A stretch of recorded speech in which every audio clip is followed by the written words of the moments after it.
Габдулла Тукай, яңгыр илә кояш. Кояш әйтте: «Һаман мин яктырырмын, вә бер дә батмамын, янып торырмын».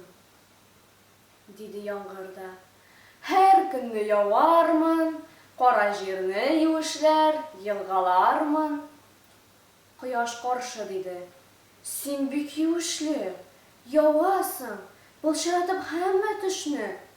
Соңнан анда баткак, монда баткак. Синең бар белгәнең җир былчыратмак. Юешлектән иген, ашлык черидер. Мужиклар яумасайды дип телидер».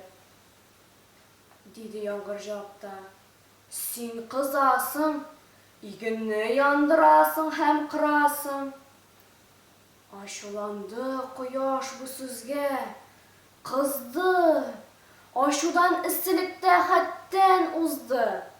Диде: «Мин бит җимешләрне пешергән, нурымнан җанлы-җансыз файда күргән». Диде яңгыр: «Аларны син пешерсәң, ә мин бит үстерәм һәм су эчертәм. Әгәр мин яумасам, баглар шиңәрләр, болынлыклар, яшеллекләр кибәрләр».